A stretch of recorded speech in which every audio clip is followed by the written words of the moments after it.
This takes place at my childhood home, which sat on the edge of the woods. To separate the woods from the yard, my dad placed large boulders along the trees. There is also a large mound of dirt from the foundation of our house in the woods. My youngest brother walks with a limp and was rather short and pudgy at this time. This is all slightly important. I was about 12 years old. My two brothers, Jerry and Joe, their friend Nate, and I were playing hide and seek around the house. The entire property was fair game, woods included. My youngest brother, Joe, was it, and me and the other two boys hid behind the dirt mound. We waited there for 15 minutes and started getting worried because he never came looking for us. I remember volunteering to find him and ran all around the property. When I didn't, I went inside and he was playing a board game with some other friends. Okay, no big deal. I ran back outside to tell the others. When I got to the hiding spot, they were laughing. They asked how I got away from Joe. I told them that he had been inside the entire time. They stopped laughing and looked at each other. I asked what was going on. Turns out, they saw what they thought was Joe running behind me in the woods, and as I reached the rocks, he just disappeared. We saw him around a lot, but kinda ignored it. Chalked it up to kids' imagination and played in the woods in groups. A few years later, we had another friend over who had never been at my house. We were all playing inside when he came in the room and asked why Joe was playing in the woods alone. We explained that Joe was at a friend's house and there was no way it was him, but he insisted that it was. It still creeps me out.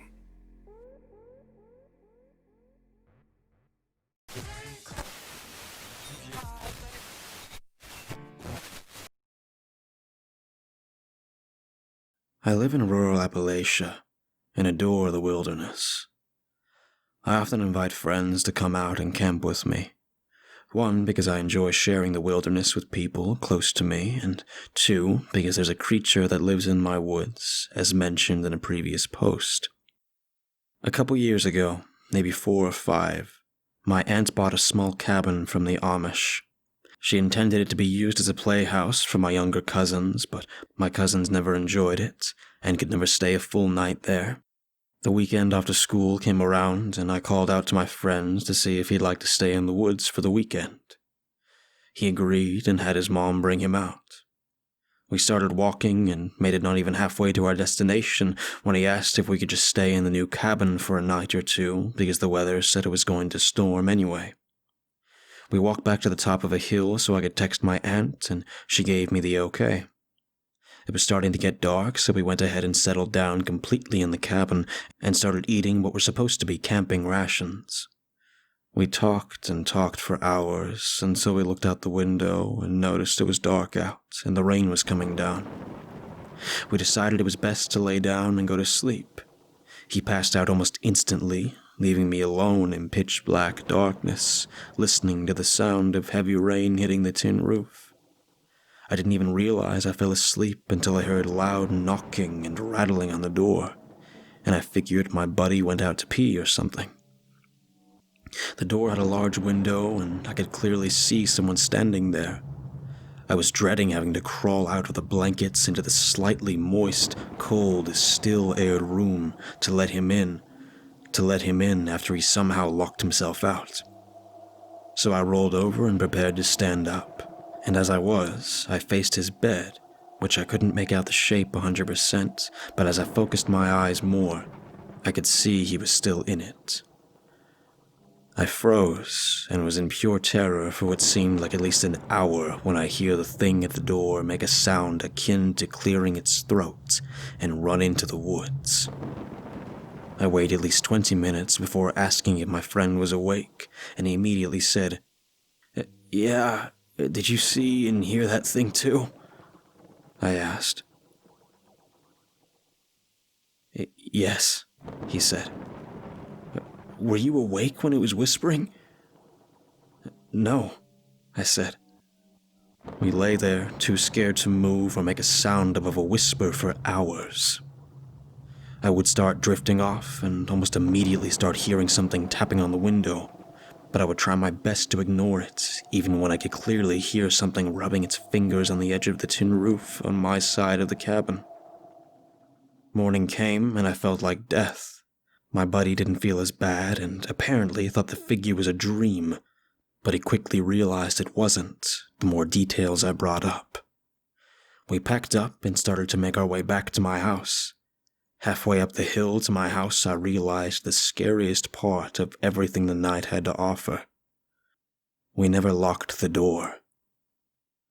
The rest of the way up my hill was spent with me constantly looking over my shoulder down at the cabin.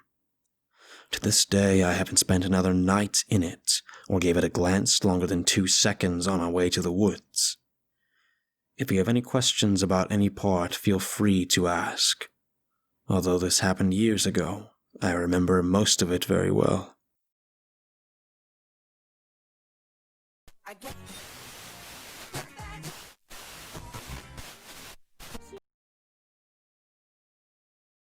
Hey everyone, I want to tell you about an experience my brother and I shared 2 years ago.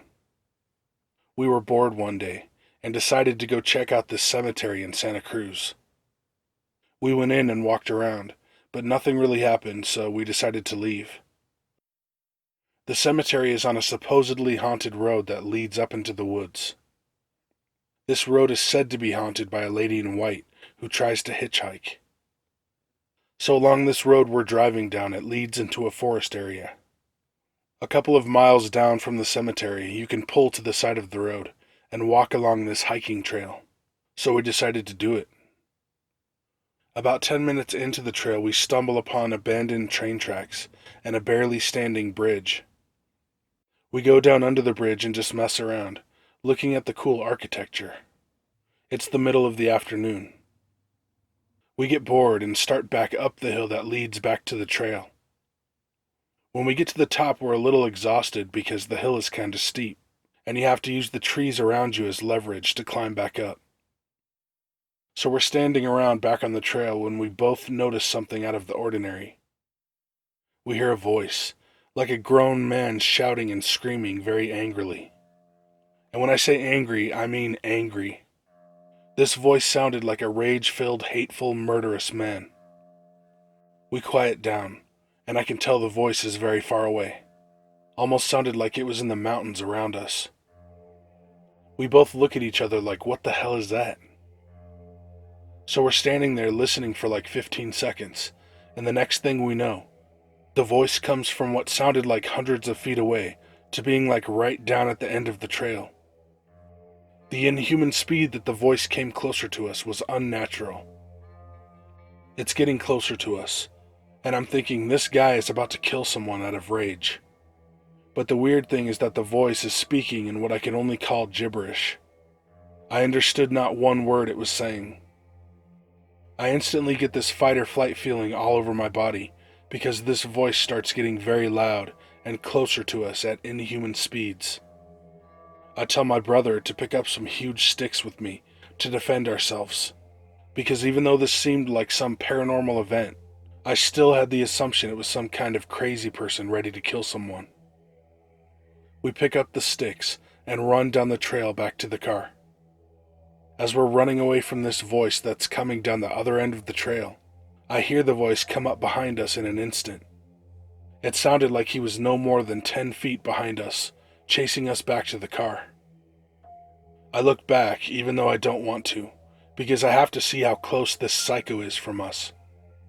When I do, I see no one. We start picking up speed, and the craziest thing happened. The voice starts panning around us. I hear the voice yelling in gibberish right behind me, and then it's on my left through the trees, just off the trail. Then the voice is right in front of us, and it slides to the right side of the trail, and then back behind us, all in a matter of seconds. I started praying to let us get out of here alive. After we make it about halfway to the car, the voice disappears. I remember slowing down, exhausted, and we started talking about what we heard. I asked him if he knew what the guy was saying, but he said it just sounded like gibberish, like a man screaming at the top of his lungs. We finally got into the car and got the hell out of there. I remember the car ride was silent for like 5 minutes. We just sat there thinking about what had happened. This was one of the weirdest things I've ever experienced in my entire life. To this day, I've never been back down that trail, and never plan on it either. The Santa Cruz area and mountains are known for cults, and very dark magic being performed in them. If you have any questions about our experience, feel free to ask.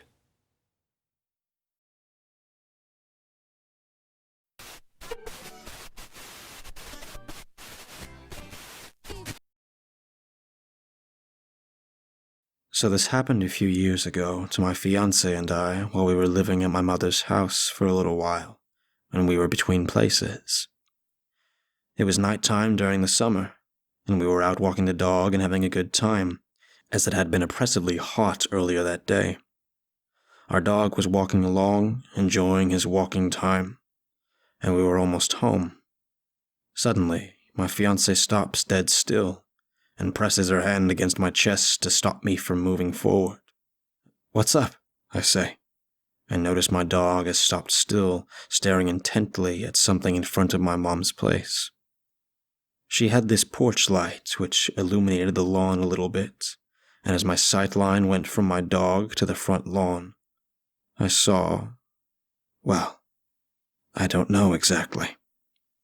There was a humanoid figure on the front lawn that appeared to be dragging a large, contractor-style garbage bag towards the backyard, which abates the woods and leads down to a creek. It's vague to recall it now, but it was tall, seemingly dressed darkly, maybe in jeans and a hoodie, but it was only partially visible in the porch light. When I looked up, its head moved towards us, and it felt like it was staring right at us. The three of us were paralyzed in that moment, all filled with dread, until my brain decided to kick in. We're turning around and we keep walking. My fiancé and I turned directly in our heels, and thank God our dog did the same. Both of us refused to look behind us until we turned a corner much farther down the street. Our dog was stealing looks behind us, watching our backs. Once we turned the corner, we called the police, who came around to meet us and did a sweep of my mom's property, the surrounding properties, and the woods. There were 6 to 8 cops total that responded, with a canine unit too. Here's the kicker, though, and why I thought this story belongs here. The cops called us back later that night to tell us that they turned up nothing.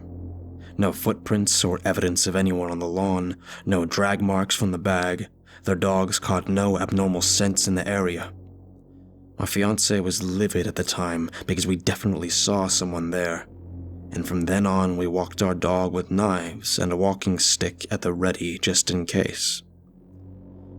As time has gone on, though, I've begun to wonder if it wasn't a person we saw, but a thing. How exactly could it leave no earthly trace of its existence? When my eyes were on it, all I felt was fear, filling my every thought such that I was paralyzed, and I wasn't the only witness, since my fiancé and my dog both saw it. And it was definitely dragging something along with it, which should have left a mark on the grass lawn. I've always been fascinated with stories of shadow people, wendigos, and skinwalkers, the latter two not being native to my area, and I do believe in ghosts since we live in a house haunted by her deceased family. Did we have a brush with the unknown that night? Or am I just failing to properly rationalize what we saw?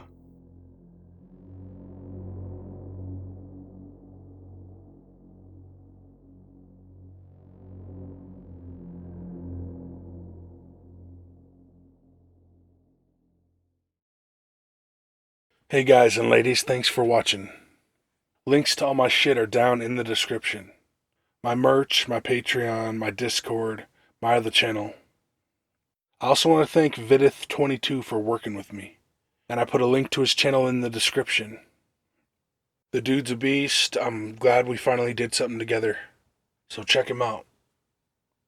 And that's about it. So, be good to animals, even people. See ya.